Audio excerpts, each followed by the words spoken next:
wherever you're gonna be comfortable sitting. You know what I mean? And if you need to extend it like towards you more, like and all that shit, like feel free. I think that knob is how you extend it and find the balance. Find the balance. But Anakin, you were the one. Wait, go ahead. I am the one. Yeah. Just give me like a little quick sentence, like little Miss Piggy. How does this sound, man? Get a little closer. Get a little closer. Oh, man. okay, yeah. See, do you hear the difference though yourself? I can't even hear myself. Oh, really? I'll double check it. You might not be turned up. Okay. Yeah, because you'll hear the difference. I heard it like cut out a little bit. So Oh, baby. Okay. Wait. I don't know if it's like Is it entangled? No, you're good. It's behind you. Okay. It's just probably just the volume then. You'll be chilling. we'll figure it out. Yeah, exactly. Dude, that's what this whole journey's about. Is this whole journey of life is figuring it out, right? That's everything. It's literally There we go. Oh, you hear no. yourself? It might just be loose or something. Yeah, I think something might be loose. I'm like cutting in and out. Loosey goosey. That it? Mike, you need to talk into the top. Directly in. Okay. Yeah. Oh, really? Oh, it's like really direct. Oh, okay. Don't look it. Don't look right. It's gonna get you at like the dirtiest angle. You're like, well, Hello. I am Darth Evan. This has become a. That's if you want to. Yeah. Just twist it toward away from you. Yeah. Yeah, twist it away from you if you want to loosen it.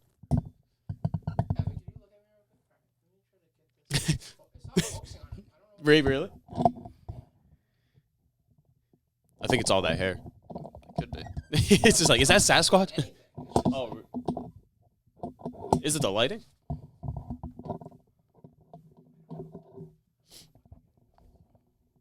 All right, that should be a little better. Yeah. Hello. Yeah. Hello. Yes, word. Okay. Karaoke. I think we're good. Yeah. You know what it is. Black and yellow, black and yellow, black. Yeah, man, then get copyright. Fuck. Copyright strike. Shit. Yeah, I actually have to talk to Gio too about because he made my intro for the podcast. But every time I use it, I get a copyright strike from YouTube. But like they say, but it says like copyright. It's not a strike, but it says copyright use. So like the musicians or whatever allow it to be used. So it's like, why even give me that? Yeah, that doesn't make a lot of sense. That's just YouTube being an asshole. Yeah, dude. You hear everything okay? I hear. Yeah, I mean, that sounds pretty clear. You're still not hearing things? Nah, it's all good now. Oh, you do hear it? Yeah, it's up and running. Oh, you're here good now. You It's can just hear the me? angle. Okay. Yeah, Oh, yep. You sound beautiful. I love Absolutely. I'm going to stay muted. it. Okay, no, I love it. But what? Fuck. Damn, my stoned ass just forgot the whole fucking conversation. Like an intro, like, hey, welcome to this podcast. No. We just Okay, kind of so just go. we're Yeah, recording. yeah. I'm just gonna make a mark when I know, like, all right, now it's all officially set up. So then you at least have that. This is 82. You said 82, baby. Number 82. Let's fucking Evan go. Horsfall. Hell yeah. I'm so happy to fucking be on this with you, dude. No, dude, seriously. Honestly, I just think things happen for a reason because I know we were talking about it too, just like on Snap. And I'm like, oh, I'll go up to New Hampshire and visit you and like have you on the podcast there, which I'll still do because like, fuck, I need an excuse to travel, so why not? Please come visit me anytime. I've literally had 0 guests at my apartment the entire time I've lived there. How long have you lived there now? Over a year now? Like 7-8 months almost. And Oh, it's just okay. like I don't work, Mm-hmm. so you know I'm not really like involved in like a community or anything. So I'm just like out wandering the woods, taking photos and shit most of the days, just passing it by. So anybody want to come up and and hang out for a bit? It's open. Damn, that's awesome. But like, I feel like with that time though, like it definitely gets you time to reflect and think about life, right? And like what your next steps are. Like That's been the biggest part about just living completely alone, where you're answering to yourself all the time.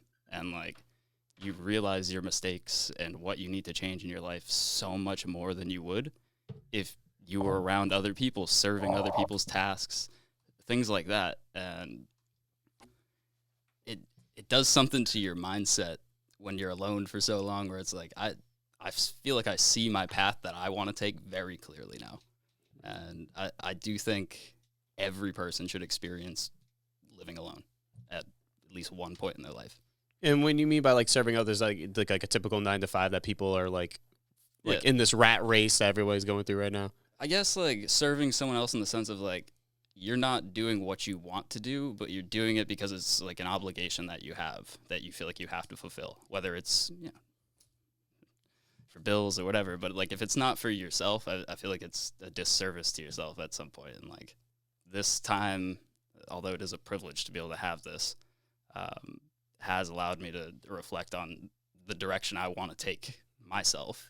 And like, I spent a lot of time working for, you know, my dad at a survey company and stuff, and it was like, okay, like, this is, I don't really want to be answering to my dad or like a boss necessarily. Like, it's not my type of thing. So yeah. No, like I was gonna say too, like what was it? I know it's only been 8 months, but like, what is it that what revelations have you gone through as like an individual, like reflecting on yourself, basically like looking yourself in the mirror, and like, what is it that has impacted you most that you have been actively changing, like, or maybe like you said, the course, like what has awakened you to like make the course that you're about to explain? Honestly, it's a lot of lifestyle changes, like the way I eat, how I carry myself, how I talk to people. Like, I feel much more self-aware about things, and I feel much more intentional with my actions. Like, everything has a real purpose for what I'm doing, because it's something I want to do, right? So like, all these things come from a place of like, I'm not just doing it because I have to. It's doing this, whatever it is, because I feel like that's what I should do. And like, I think everybody should explore that path. It's like, there's a lot of noise in the world from other people and what other people think is right. And like, yeah, there's a lot of, from my experience, just sense of like feeling like you have to conform to things, or else like people aren't going to approve of what you do. And when I removed myself from everyone I knew, that all went away, because it was like, there's nobody to prove anything to or anything. It's just me. Like, so yeah, just a lot of little changes that added up over the months.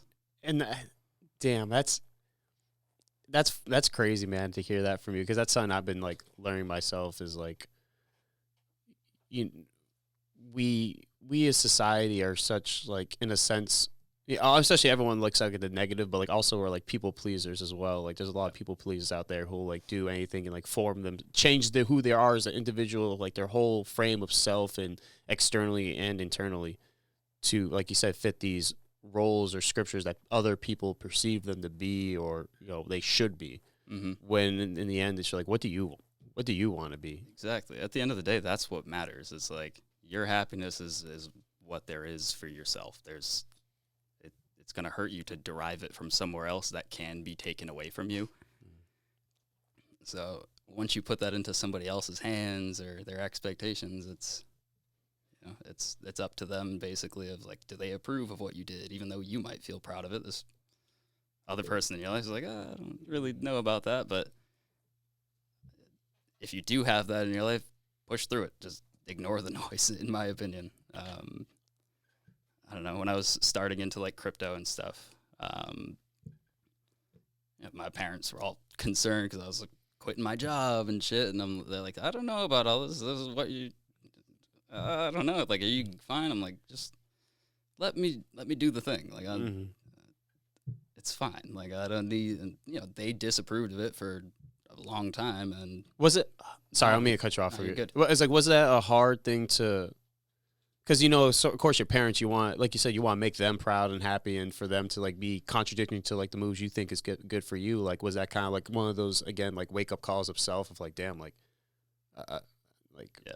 even with people I love so close, they can still not approve of what you know what I mean? Like, what was that like, especially for your parents? Like, how was that experience? Like, It was especially hard because I worked for my dad. Yeah. So I was quitting that job to go, you know, it's like a family business almost. My brother works there as an engineer. My dad's the land surveyor and shit. So it's like, to leave that, it's like, I feel like I'm abandoning my family duty, but it's like, I have this other avenue that I want to explore. Like, I'm going to take it. And, you know, at first it was like, you can't leave me hanging here. And it's like, well, I got to do what I'm going to do. Like, I got this opportunity in front of me to make way more money than what I'm doing here, and like it's something for myself. Like I don't know, it's different than just following the path that was like set for me. And like I don't know, I didn't want to do that. And like fast forward to today, I mean, my parents are now proud of what the hell I did, because it's like I made success out of thin air almost, and that wasn't really expected. And even just talking to my mom and a couple of her friends the other day, my mom keeps telling me, I wish I had some of your, like, I don't give a fuck attitude. I'm just going to do it for myself. And, like, a couple of her friends saying the same thing, like, I wish I had that ability to just go and do things for myself instead of having that guilt holding me back of, like, I should have done this. I have this obligation to do for somebody else. It's like, well, how much does that obligation, is it really an obligation, or is it just something that you do because you feel like you have to? Like, yeah. I don't know. It's been tough, though, but definitely over the last year and a half got much easier. And that's the thing, though, I think it's, society, like, because I like how you said, you had the comforts of knowing, like, you had a secure job, like you had all these things that everyone, typical everyday life wants, is just like being secure. But you're like, what if I have the opportunity to try this new path, this new journey, like this new bumpy ass road, like why not go and try it out, because if anything, it's better that you did it, because even if it didn't work out, at least you still had that fucking safety net of like, all right, well, I have a job. You know what I mean? Exactly. Especially like being our age too. It's like, this is the best time to fucking take those risks, You're gonna fuck up when you're 40, you're gonna fuck up your life. Yeah. And then you got no health insurance. You're like, fuck, my leg's broken. I had to fucking get some fucking, make your own tourniquet out of twigs in the backyard. It's fucked. I mean, it's good to make these leaps of faith when you're at a young age, because you can handle the fall. Like, you're going to bounce back, because, I mean, the way I look at it is I did this because personally, the job I was working, land surveying, is a trade. Like, I know I can pretty much go anywhere and be like, I got 6 years of land surveying experience. Like, if things don't work out, like, okay, that's a pretty solid job to fall back on. Like, Yeah, that was funny, the story, too, about land surveying last night, when you were telling me, like, how you, like, were living in Boston, and across the road, they just started construction, and how they had to have you move your car. That was the worst experience. I just quit that goddamn job, being on construction sites every day. And then I moved to Boston. I was staying there for a couple of months, I think, before I quit. And then pretty much immediately after I quit my job, the construction site just pops up across the street. And I'm like, nah. It was almost like the universe saying, like, fuck you, like, Dude, in a sense, I guess, like having a little joke. Yep. Not even fuck you, like more of a joke, just like, you got away from it, you thought. The constant reminder of sitting in your house trying to work, and there's just construction sound. It's like, wow, I literally should have just not quit the job. I could have sat in like the work truck and done this. Just looking through the fucking window. Hey, you can't do that. Yeah. Wait, I'll send you the email. 1 sec. Just like fucking them, dude. Dude, think about even like people who are like working from home and having to just be in that environment 24/7. I can't even imagine like going back to like having to be alone, like in nature, away from like these big cities and stuff. It's stressful. You know what I mean? I feel like there's never a silence. It's even nighttime. It's popping. Like fucking 3 a.m. Like some shit's going. Like it's never. Your brain's always stimulated, and in turn, like it could get you anxious or all the time. Like for all you know what I mean.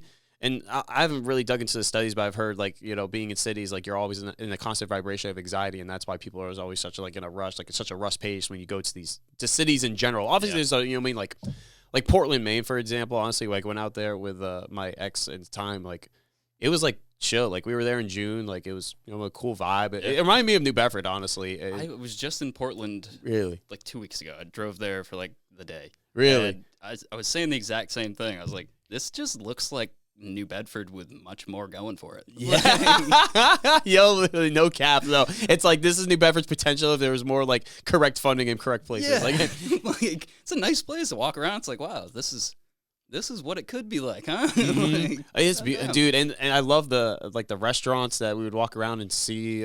There was one restaurant, I think it was like the Bay or something. It was like you walk in, they had like an ice tray of like fresh oysters like caught from that day, and it was like so fucking cool. And that's like cool characteristics. Like we do have cool like restaurants and stuff in New Bedford, but I Yeah, feel like hell there yeah. could be more of that They're good. opportunity and stuff like that. If again, proper funding or whatever. I mean, I'm not really into the politics into like New Bedford, which I should be, being like an old previous citizen and shit. But like, I feel like, oh, maybe that's like overthinking shit. But When you remove yourself from a community for a little bit, it's like you can't pay attention to the politics so intently. It's like it doesn't really affect your life that much anymore. So. yeah, true. You're like, I ain't got fucking time for this shit. And so like, I want to go back to like.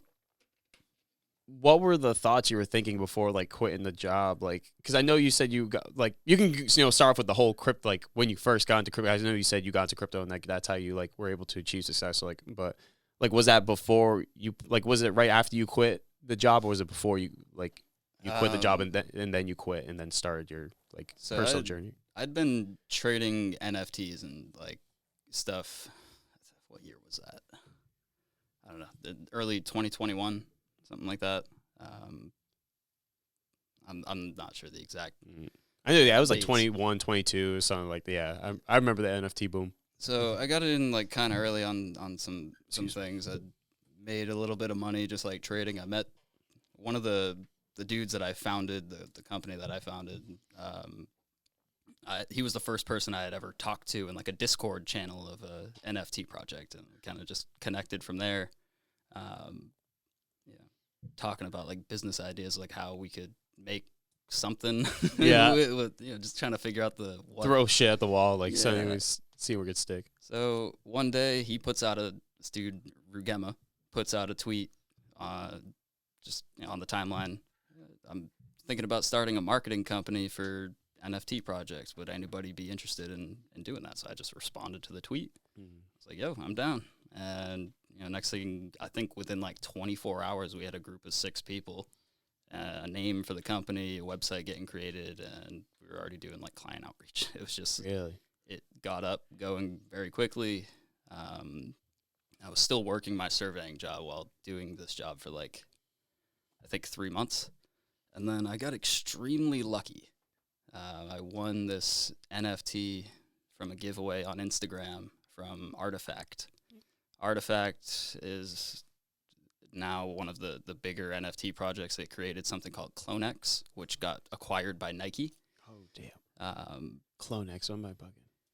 Wait, It's- so what was the art itself? Like, what was it again? The thing that I won was like, I think it's called Paris Invasion, Paris Invasion? and it's an Eiffel Tower that's like created in like a metallic alien style. Yeah, metallic alien style. Yeah, it's kind of, I don't really even know how to explain it. It's like Is that the art 3D style? Metallic, like, That's how I would describe like okay. what it looks like from memory. Yeah.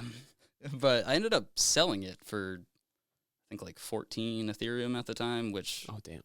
it was like almost $50,000. So I was like, this is like my yearly salary. Like I'm done with this job. Like, You're like, I'm the good. Next like 2 weeks, like I got like a year of runtime here. Yeah. Like even if things don't work out, like I'm just gonna go for it. So I went to a convention in New York. I met up with 3 or 4 of the people who founded the company with, and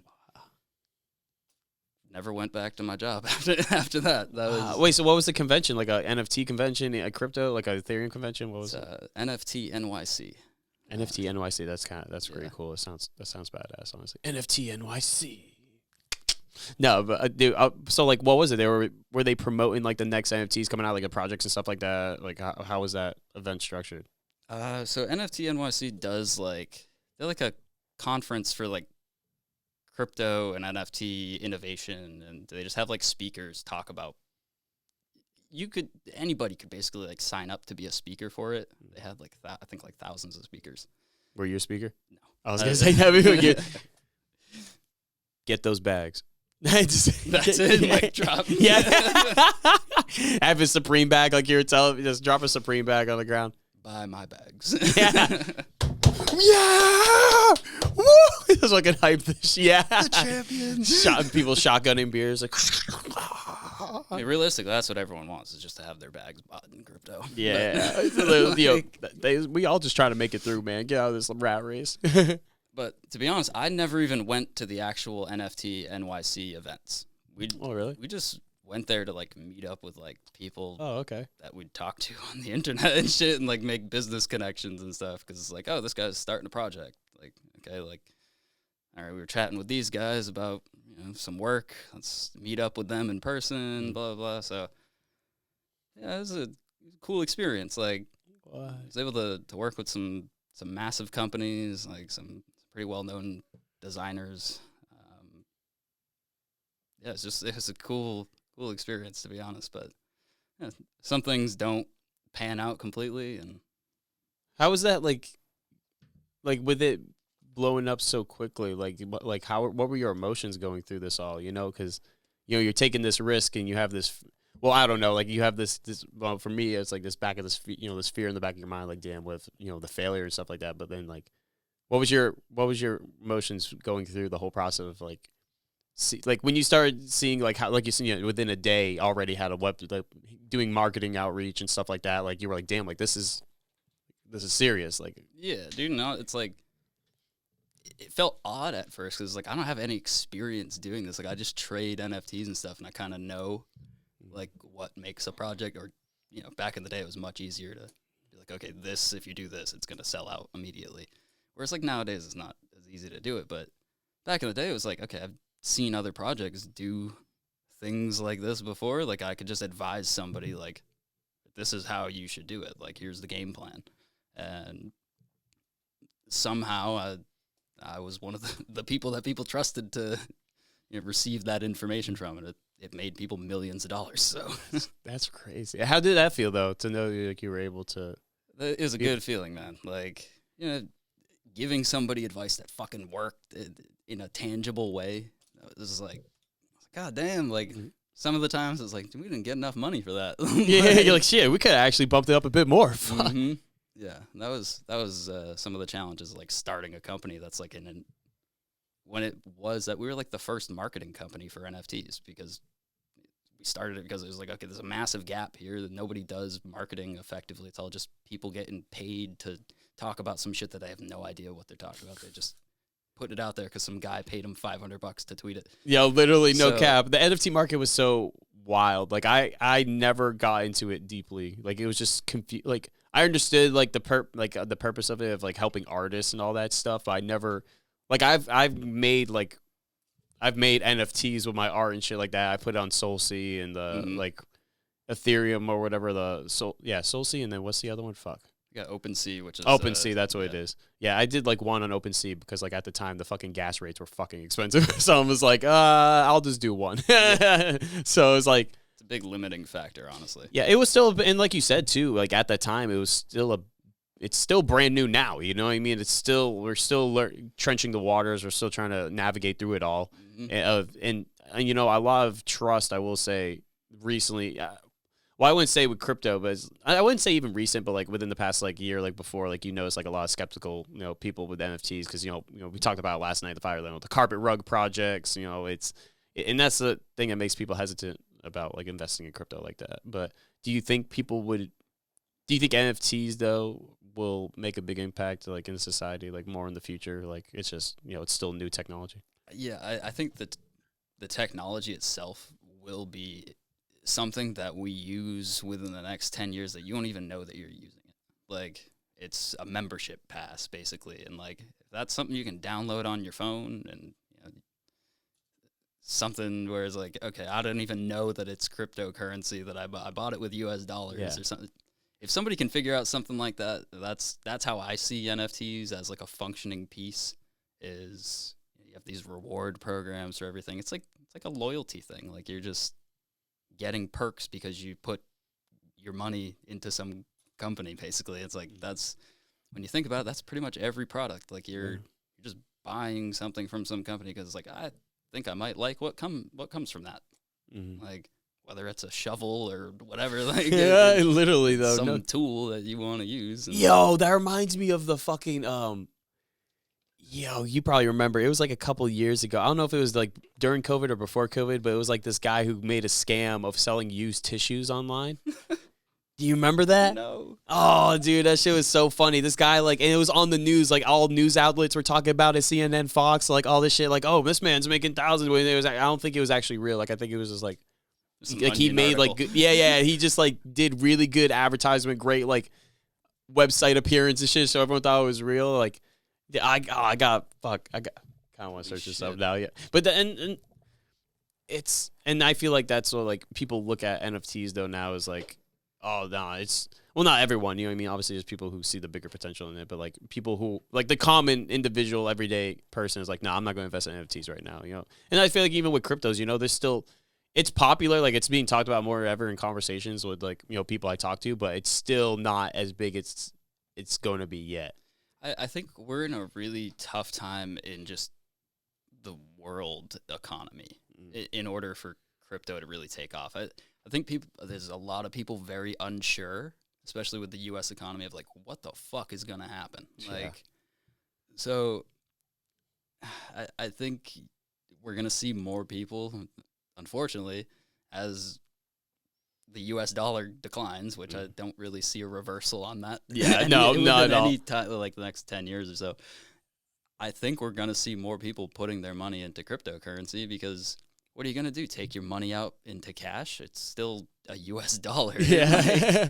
Like, you're just losing money. So, like, if you can put your money somewhere that isn't based on the U.S. economy and just is going up because this is an agreed upon reserve currency in Bitcoin, it's a more valuable dollar at that point. And like, I don't know how long it'll take, but I do see the value still just going to crypto because personally, that's where I keep most of my money. It's like, I'm scared to keep it in a bank right now or whatever. Cause like, what happens if it does crash? Like, I guess when really. Honestly, you see fucking, you know, like you know, the banks getting bought out and shit, like the Silicon Valley Bank, like dude, people are. It's like leaving your money in a bank. You're losing your money. You're not getting any. There's no rewards for it. Yeah. It's just an easy payment system for bills when you really boil it down to it at this point.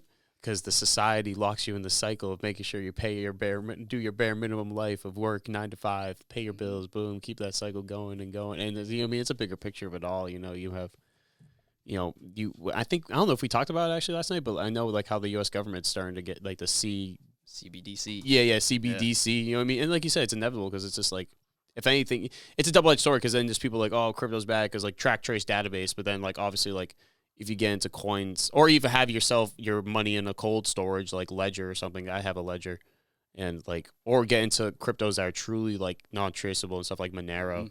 I've heard about Monero. Do you invest in Monero or I don't even know how you even get that. Never even heard of Monero. Oh really? You, no. Fucking yeah, Monero is a truly like untraceable, like untrackable, like you can't tell you don't know who this transaction is going to and from and stuff. Yeah, that's what there is more to it. There's more to it than my lack of knowledge. Like I've heard about it years ago and like it's very popular with like obviously like you know the anarchist or there's the libertarian type people as well because you know keep your shit private.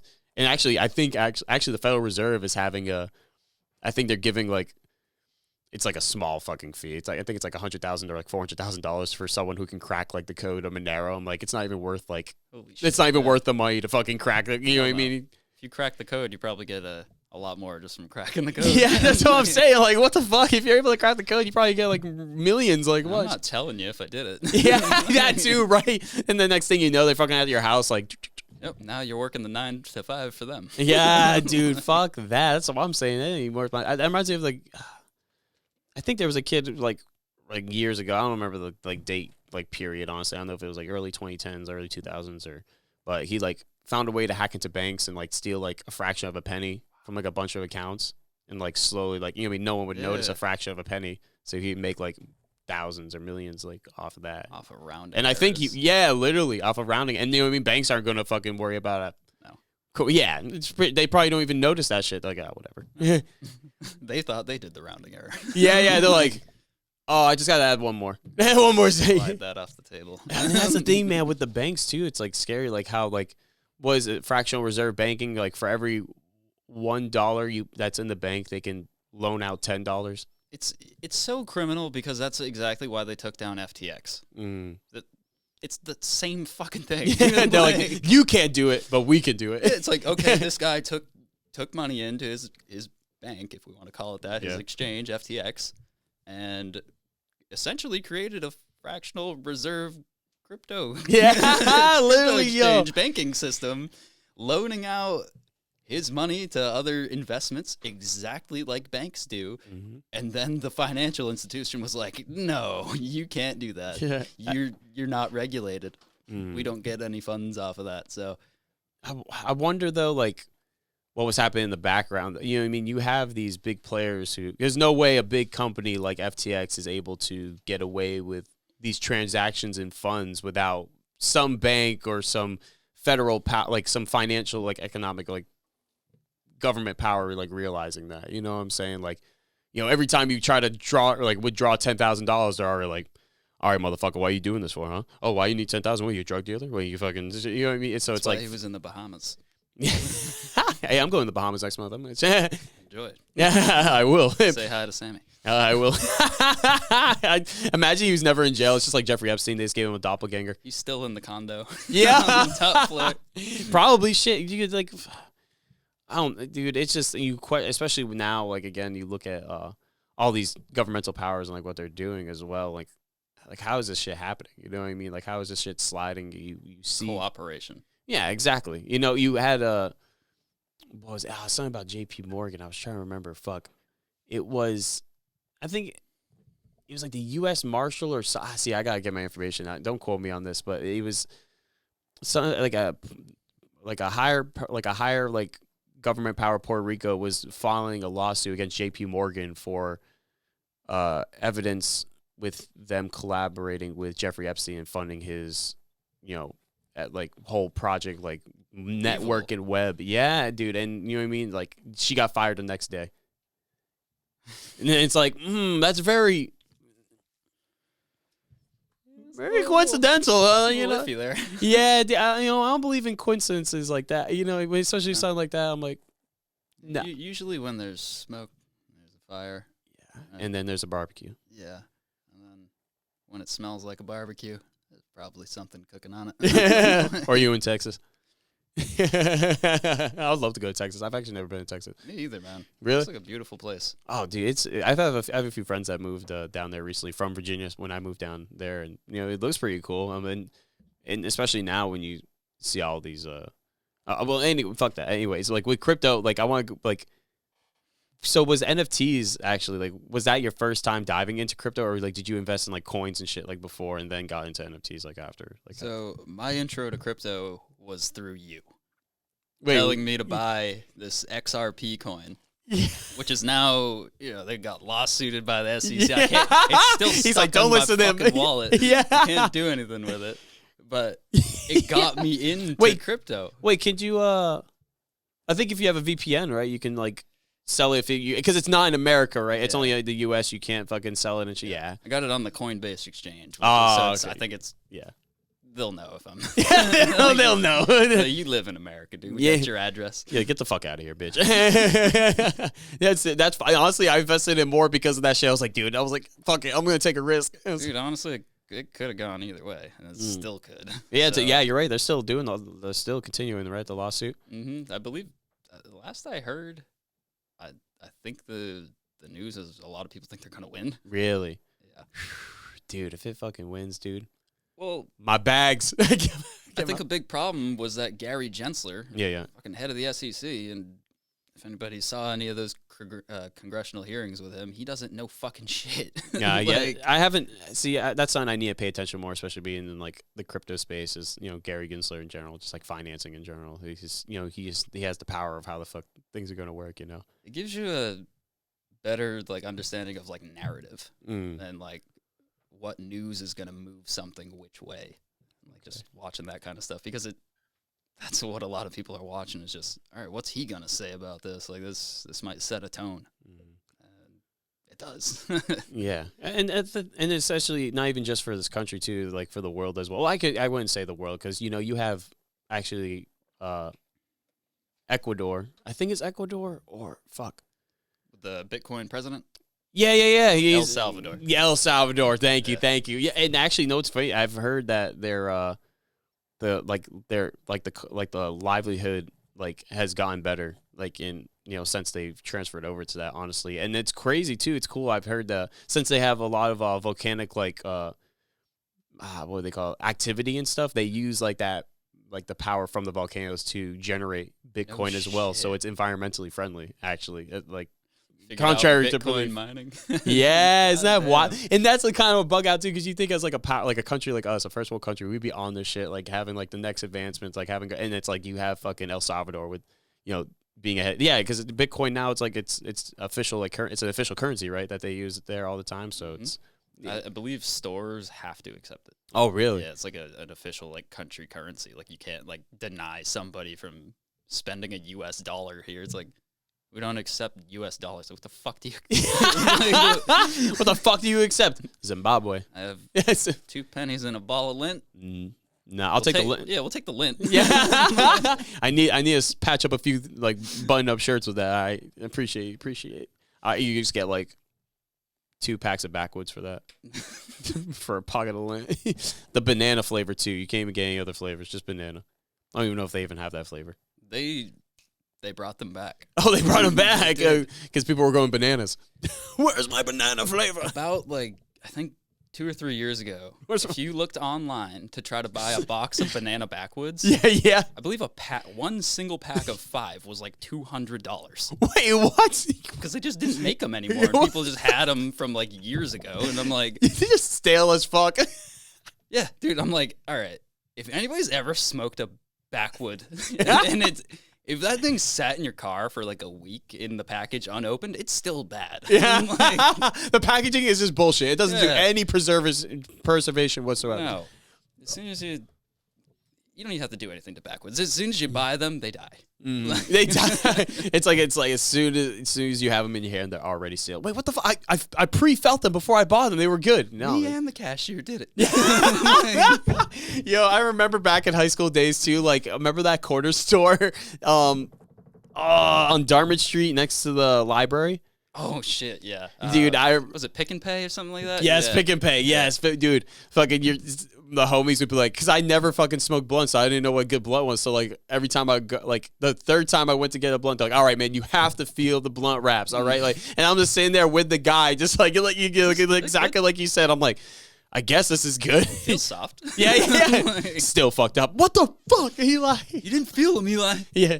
I did. Oh, I was feeling up on those goddamn blunts. All right, I made sure I was like like fucking almost like you're popping bubble wrap, like trying to make sure you fucking. Oh yeah, that's good. That's good. Fuck that. Meanwhile, it's just us crushing the blunt the entire time, ruining it. Yeah, they're good. You open it up, it's just powder. Oh damn. Well, we can snort it. Anybody? Oh, okay, yeah, that way, yeah, spliff, yeah, definitely. We'll do a little snuff. Yeah, snuff of tobacco. Oh god, I can't even think of. Oh, imagine like the fucking loogies you hawk. It's just like giant fucking. That's nasty as fuck. Well, like I was gonna say, like do you think that? Because I know we kind of like I went a little off topic, but like we're still on topic. But like when it comes to like the power of like crypto and like giving the individual more financial like freedom, like do you think that's like it's good for the people? Like what do you think in the long term? Like because I know you have like again like we're the CDSC coin and shit like that, track trace and database, but you think in the end it's still good that we have Bitcoin and stuff like that to give more power to the people? Like how yeah, I don't think anybody should be using a central bank digital currency. If a CBD ever gets like made, I think that should be completely illegal. Like it's a violation of rights. Yeah, like, literally. You know, watch everything I do. You know where I am all the time. Like you're spying on me through my transactions if I use that. Like we already do it. So I mean, the alternative is you have something like Bitcoin or Ethereum, where if we get to a point where people just accept that as a payment, where I don't have to transfer it into cash, and like there are businesses that do it, but it's few and far between. If if you could just send your Ethereum or Bitcoin, if you've never KYC'd, which is know your customer on like a crypto exchange, which is you can't really take your money from crypto into US dollars without doing that. So you're saying who you are, it's attached to this wallet, and once that happens, they can watch that wallet and see whatever the transactions go. But if businesses were to just accept this, you don't have to put it into US dollars. You're now just this anonymous account that makes transactions. Although it can be seen, Yep. it's not you. Yep. It's this anonymous figure. Exactly. And is it because like is it hard to hack, like to, does it take a long period of time to like figure out like who the wallet would be like come from? Like if a government really wanted to fucking, It's about not slipping up, basically. If you wanted to remain completely anonymous, like it's hard, because a lot of the times, like buy funds, even like some places will make you KYC, so like they want to have your information on file in case you commit a crime, basically. So if you've committed fraud with crypto, they they can freeze your account, basically, which happens all the time. Oh yeah, and you look at like for example, even Canada during the trucker rallies and stuff like that, they literally froze accounts of people's banks, and it's like, wow, like no government should be able to have that power to freeze your own assets, where you can't even be a part of society. You can't even participate in society anymore, and you are outcasted away just because of ideas and stuff like that. And like that's it's becoming ever more encroaching, as we see in our society as America as well. We're like, we already have like a social credit system, in a sense, with credit score, that's already like in a sense a social credit system. It is. And with crypto, that's just like another way to, think about it. They can do another stimulus check and be like, oh, you can get $2,000 of CDSDCDW if you fucking sign up your life away through the government and we sign up for this fucking card. They're willing to do it. Like, 100%. Fuck yeah. Giving out lottery tickets and shit for COVID shots or whatever. Oh, yeah. I heard about that. It was like Ohio, right? Yeah, some state. I know it was one of the states. They're like, yeah, come get a COVID shot. You get a lottery ticket. Motherfucker. Holy shit. Like, what the fuck are in those shots? Yeah. Vodka shots. It's a lottery ticket in that shot. Yeah. Yeah, you're betting your life on it. I'm fucking weak. Yeah, but it's now like more than people now, like, again, going like back in COVID, like I look back at like the videos and shit they were like the propaganda and stuff like governments across the world are promoting it. It's like they really like push the boundaries of how far they can go. It almost feels like a test to see how far can you push people until they question why they're doing the thing. Because it was like people just did whatever was told to them without really questioning it for a long period of time, and then it was all these conspiracy theories are now true, and it's like, well, fuck. Like, it's like, so they really, really. Well, the thing is, like, also, like, it sucks when the conspiracy, you say, like, like, as soon as you say conspiracy, though, everyone just goes instantly like, oh, it's bullshit. But it's like, well, you do see a group of people conspiring to make these things happen. You know what I mean? Just like, we're not stupid, pharmaceuticals and government, you know what I mean? Like, they lie in bed, there's pharmaceuticals, the industrial complex, and then some other third one. Fuck. I know it's like another, no. But anyways, like, we know our government lies in bed with it. How is it that the U.S. and New Zealand are the only two countries in the world that have, advertisements for pharmaceutical drugs? I didn't even know that. That's fucking strange. Yeah, it makes you think though. It's like why? It's because all this investments from the pharmaceutical that are trying to just push these drugs, and that's another conversation as well. Like how they just want to keep long-time customers, and it's not really about healing the wound. It's just putting a Band-Aid over it. And it's treating symptoms. Yes, essentially what they're doing. It's literally to then become worse. Yeah. Fucking it's prolonging your whatever you have and potentially intensifying it. It's like, yeah, you're going to feel good temporarily, but we don't know what this long-term effect of this thing does yet, but we'll You'll find out when it happens to you. Yeah, exactly.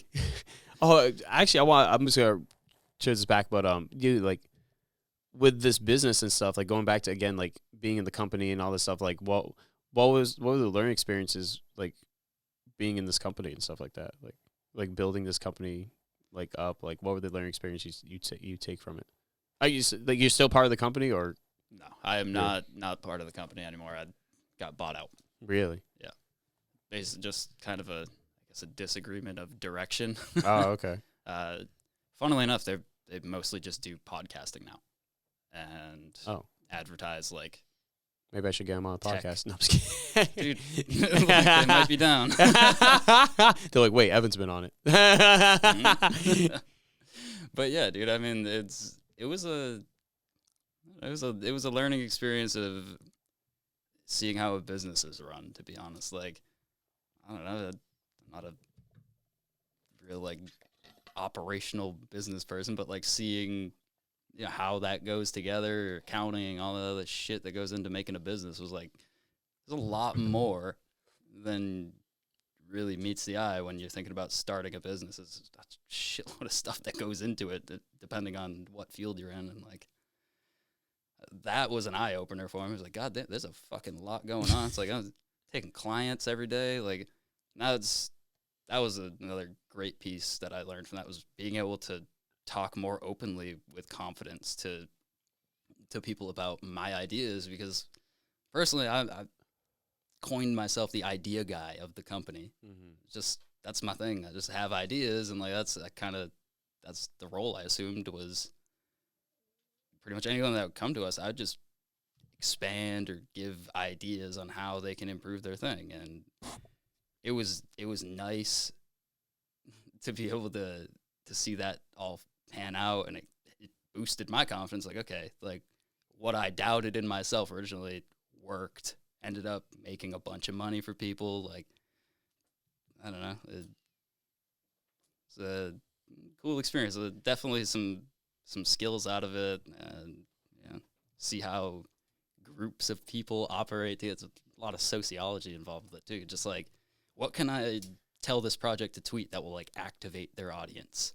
Like, okay, to get the most like most to get reaction, the most engagement on their post, because that's the algorithm on Twitter. It's just you want people commenting, you want them liking it, you want them retweeting it. Otherwise, the other post that got all that stuff is going to shine much more. And that was, I think, like for a lot of people, that's what they needed help with. Was like, how do we like come up with like a story that's like engaging, and how do we put this out in a digestible form? It's like, we have this grand idea, big picture sounds great, but like, how are you gonna put that out in a tweet? Like, you can't. Like 250 characters. Yeah, or whatever they now give that it's expanded, you can do like long form essays. Oh damn! On Okay, Twitter. But yeah, back when we first started, it wasn't more than 240 characters. So you're like, I'm limited to this. This like, little box. Yeah, and then doing a thread on Twitter, it usually takes away from the engagement, because people are usually only seeing the first tweet anyway. They're not really reading past that. So like, how do I get all this information into this tiny digestible paragraph for somebody to look at and be like, I want to buy that? Like, I don't know. It's a different way to look at the world, basically. Like, I'd never really been like a salesman per se, and like, it was weird at first, like transforming my Twitter personality into this, like, hey, like, this is what you should buy. Like, I fuck with this. This is what they do. Like, it's X amount of dollars, and who knows? Could be. Exactly. No, it's you're changing your whole mindset too, because again, you have to be confident in what you're selling as well, and like, and I like that too. You're saying like having the reassurance too, to know that like you have the knowledge to help others as well. Because it's, I don't know, man. We're so hard on ourselves, and like, even though we're doing good work, we don't see it. But like, to actually, like you said, it's more of an impactful to actually see like people, making this money. Like, and it's definitely reassuring. Like, oh damn, like I know what I'm doing. Like, and then what you again, like you said, gives you more confidence in how you direct yourself, and people like that too. They see that in like leadership as well. And that's makes a big change in how you carry yourself. Completely, just being confident, and like, you could act like what you're talking about, and it would change someone's whole view about you because, like, hey, he seems like he knows what he's doing. I don't know anything about that thing. I trust the guy that I think knows more about it than I do. Like, it's a dying skill too. Like well, not dying skill. Like, not saying sales is dying. I mean, everybody. Everyone wants to buy something, and we're all. But just being a good personal seller as well, and connecting with that individual as well, like all different. Because I can imagine, like you said, you meet different people when you're conversating about business or selling them product. It's you learn to adapt how they articulate or how they conversate as well, and in these past 2 years, not many people have been flexing that muscle of public speaking in general, or just having conversation. Absolutely, it's a dying art, and that's what like how much like is this something you even seen yourself like looking back on yourself like from your younger self to like now like dude, I wouldn't see myself here really as this version of myself. Hell no. Really, what would you like when you were doing the excavate like before the crypto like before all like what were you like what were your thoughts like of plans for the future like what like how different were they from where you are now? Concerned, dude. I was like, I was working a physical labor job. I was like hiking through the woods with equipment and shit. Fucking. I remember those snaps too. You'd be sending me in the middle of like woods, like with a river and shit. I'm like, what the fuck are you at? I just fell into that thing. I gotta be out here for 6 more hours. So. Like fucking dig yourself out of a sinkhole.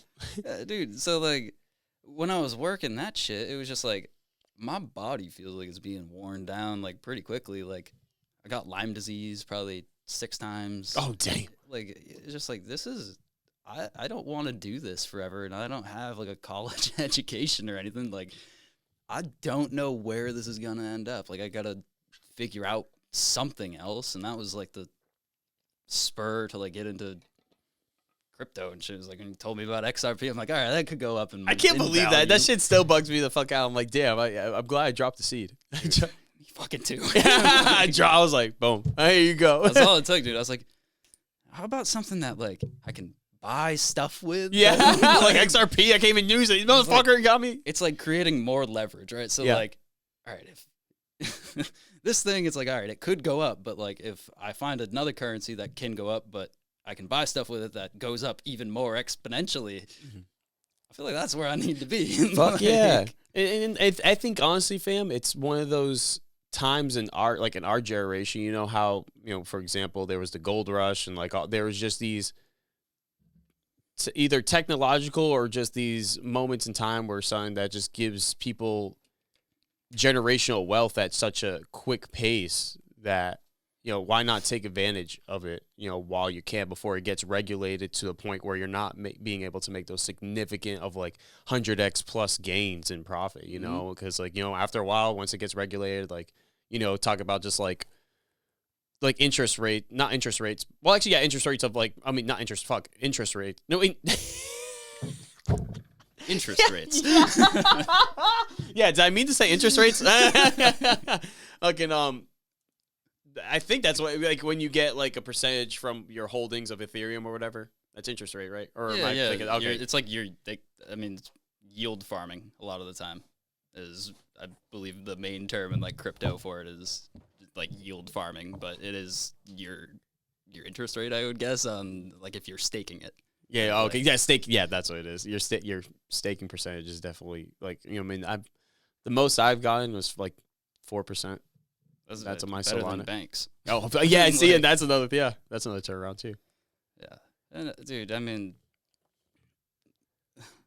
I think people got like too euphoric with it. Oh.